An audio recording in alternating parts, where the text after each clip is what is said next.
আসসালামু আলাইকুম। সংবাদে আপনাদের সবাইকে স্বাগত। সংবাদ শিরোনাম।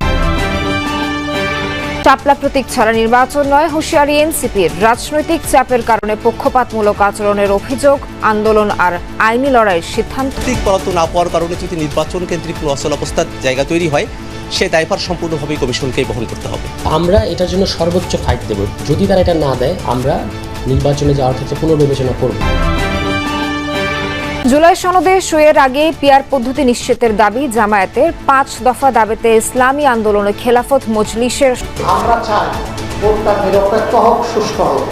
সেই ভোটে যেই পাস করবে আমরা তাকে অভিনন্দন জানাবো। নির্বাচনের আগে জুলাই সনদ স্বীকৃতির জন্য আইনি গণভোট আগে দিতে হবে। ভোট ঘনিয়ে আসায় রাজনৈতিক দলগুলোর মধ্যে বাড়ছে দূরত্ব। মতপার্থক্য থাকলেও নির্বাচনমুখী সবাই মত বিশ্লেষকদের। তারা দ্বিমত পোষণ করলেই রাজনৈতিক ব্যবস্থা ঠিক আছে। এরা একে অপরের বিরুদ্ধে যখন কথা বলবে, একে অপরের বিরুদ্ধে অবস্থান নেবে, একে অপরের কাজের সমালোচনা করবে, এটা রাজনৈতিক ব্যবস্থা, স্বাভাবিক ব্যবস্থা। শাপলা প্রতীক না পেলে আগামী জাতীয় নির্বাচনে অংশগ্রহণ না করার হুঁশিয়ারি দিয়েছে জাতীয় নাগরিক পার্টি এনসিপি। দলটির সদস্য সচিব আক্তার হোসেন বলছেন, এর জন্য আন্দোলন সহ আদালতে আইনি লড়াই করার সিদ্ধান্ত আছে দলের। নির্বাচনী প্রতীক হিসেবে শাপলাই চাই এনসিপি।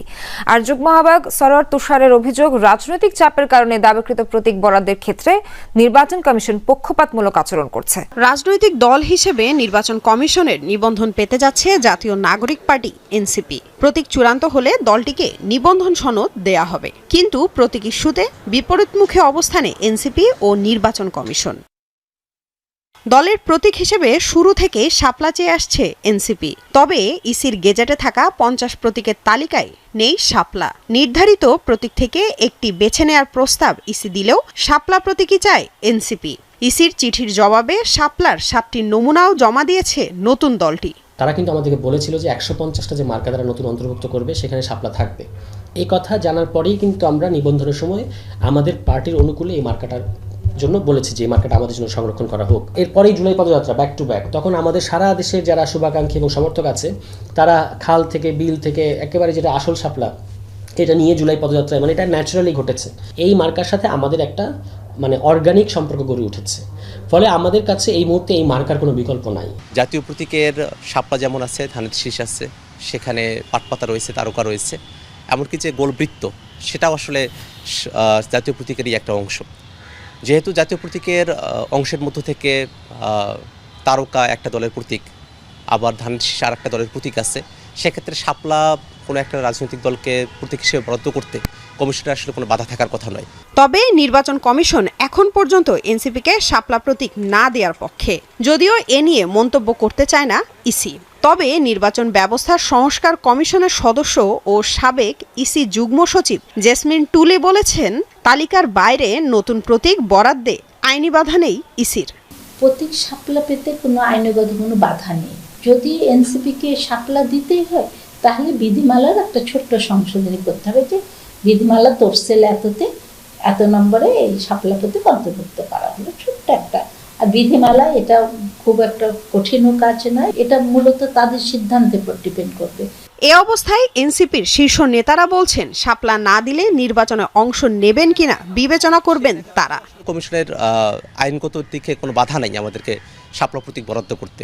তো এখনও পর্যন্ত আমাদের কাছে মনে হয় যে কমিশনের সদিচ্ছার অভাব শাপলা প্রতীক বরাদ্দ করতে, এবং এর সঙ্গে কোনোভাবে কোনো রাজনৈতিক ষড়যন্ত্র লুকিয়ে আছে কিনা সেটাও আমাদের কাছে এখন ধারণার জায়গা তৈরি হচ্ছে। প্রতীক বরাদ্দ না পাওয়ার কারণে যদি নির্বাচন কেন্দ্রিক কোনো অচল অবস্থার জায়গা তৈরি হয়, সে দায়ভার সম্পূর্ণভাবে কমিশনকেই বহন করতে হবে।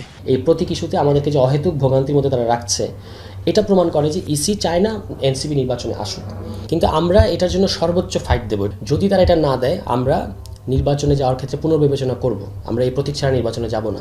প্রতীক বরাদ্দ নিয়ে ইসির ভূমিকার কারণে নির্বাচন কতটা নিরপেক্ষ হবে, এ নিয়েও প্রশ্ন আছে এনসিপির শীর্ষ নেতাদের। আগামী নির্বাচনে কেউ ভোট ডাকাতি করার চেষ্টা করলে তাদের প্রতিহত করার আহ্বান জানিয়েছেন জামায়াত ইসলামের আমির ডক্টর শফিকুর রহমান। সন্ধ্যায় রাজধানীর মিরপুরে বিশিষ্ট ব্যক্তিদের সাথে মতবিনিময় সভায় মন্তব্য করেন তিনি। বলেন, নির্বাচনে ভোট কেন্দ্র শক্তভাবে পাহারা দিতে হবে, যারা জিতবে তাদেরই জামায়াত অভিনন্দন জানাবে। এ সময় তিনি বলেন, ক্ষমতায় গেলে চাঁদাবাজদের বিরুদ্ধে ব্যবস্থা নেবে তার দল। রাষ্ট্র পরিচালনার সুযোগ পেলে সবার আগে শিক্ষা ব্যবস্থা সংস্কার করা হবে। নৈতিক শিক্ষা থাকলে দেশে আর লুটপাট হবে না, সাম্যতা নিশ্চিত হবে বলেও মনে করেন জামায়াতের এই নেতা। আমরা চাই ভোটটা নিরপেক্ষ হোক, সুষ্ঠু হোক।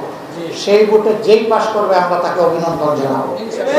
কিন্তু আমরা 3 বার ভোট দিতে পারি নাই, এবার 4র্থবার কেউ যদি আমাদের ভোট ডাকাতি করতে আসে, আমাদেরকে তৈরি থাকতে হবে ডাকাতের হাত ভেঙে দেওয়া। খেলাফত মজলিস চায় নির্বাচনের আগে গণভোটের মাধ্যমে জুলাই সনদের আইনি ভিত্তি বাস্তবায়ন। অন্যদিকে সংস্কার ও পিআর পদ্ধতি ছাড়া ভোট হতে দেয়া হবে না বলে হুঁশিয়ারি দিয়েছে ইসলামী আন্দোলন। রাজধানীতে আলাদা সমাবেশে এসব কথা বলেন ইসলামী দলগুলোর নেতারা। সমাবেশ ও বিক্ষোভ মিছিল করে খেলাফত মজলিস। দলটির আমির মাওলানা মামুনুল হক ভোটের আগেই রাষ্ট্রপতির আদেশে পিআর এবং গণভোটের মাধ্যমে জুলাই সনদের বাস্তবায়ন চায়। জুলাই সনদের আইনি ভিত্তি প্রদান করে তার ভিত্তিতে আগামী ফেব্রুয়ারিতে বাংলাদেশের ত্রয়োদশ জাতীয় সংসদ নির্বাচন অনুষ্ঠিত হবে। বিকল্প কোনো চিন্তার সুযোগ বাংলার মাটিতে নাই।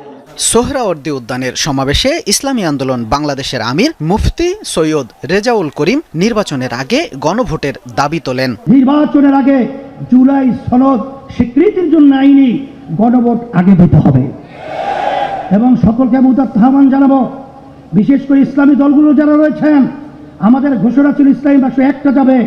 দেশপ্রেমিক যারা রয়েছেন, আমরা সবাই একত্রিত হয়ে আমরা দেশ গঠন করব।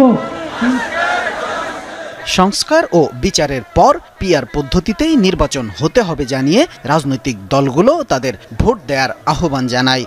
ঘনিয়ে আসছে ভোটের ঘোষিত সময়। রাজপথে বিভিন্ন কর্মসূচিতে ব্যস্ত দলগুলো। বিশ্লেষকরা বলছেন, মুখে বৈরিতা থাকলেও নির্বাচনমুখী সব রাজনৈতিক দল। বরং প্রশাসনের প্রস্তুতি ভোটের জন্য যথেষ্ট নয় বলছেন কেউ কেউ। অবাধ ভোটের আয়োজন ও ব্যালট ছিনতাই ঠেকাতে যা সবচেয়ে বেশি জরুরি। আওয়ামী লীগের বিরুদ্ধে প্রায় 24 বছর রাজপথে পাশাপাশি অবস্থানে ছিল বিএনপি জামায়াত। জুলাই আন্দোলনে ছাত্র জনতার নেতৃত্বে মাঠে নিবন্ধিত অনিবন্ধিত অনেক দলের সহ অবস্থানও ছিল। প্রাত্যহিক জীবনে এটা একটি অনিবার্য। দিন দিন দূরত্ব বেড়েছে। রাজনীতির ময়দানে মুখোমুখি বিএনপি জামায়াতের নেতৃত্বে বিভিন্ন দল। পাল্টাপাল্টি অভিযোগ, কর্মসূচিও দিয়ে যাচ্ছে দলগুলো। ভোট নিয়েও রয়েছে ভিন্ন ভিন্ন মত। গভীর ষড়যন্ত্র শুরু হয়েছে যে সেই নির্বাচনকে ভিন্ন কাজে পরিচালিত করবার, জীবন এবং রক্ত দিয়ে একটি সুষ্ঠু নির্বাচন আদায় করবে ইনশাআল্লাহ। বিশ্লেষকরা বলছেন, রাজনীতিতে মতপার্থক্য স্বাভাবিক ঘটনা। কর্মীদের নির্বাচন সংশ্লিষ্টতা বাড়াতে এমন নানামুখী কর্মসূচি দেয় দলগুলো। পারস্পরিক শ্রদ্ধা রেখে একে অপরের বিরুদ্ধে সন্দেহ কিংবা অভিযোগও দোষের কিছু না। তারা দ্বিমত পোষণ করলেই রাজনৈতিক ব্যবস্থা ঠিক আছে। এরা একে অপরের বিরুদ্ধে যখন কথা বলবে, একে অপরের বিরুদ্ধে অবস্থান নেবে, একে অপরের কাজের সমালোচনা করবে, এটা রাজনৈতিক ব্যবস্থা, স্বাভাবিক ব্যবস্থা। আর যখন তারা সবাই একমত হয়ে যাবে তখন তো স্বৈরাচার ব্যবস্থা তারা দাঁড়াবে। 7 দিনের জুটের মাঠে নামার মধ্য দিয়ে তারা যে কাজটা করছে সেটা হলো এই যে সে যে রাজনৈতিকভাবে বেঁচে আছে, টিকে আছে, এটা পাবলিককে জানাচ্ছে।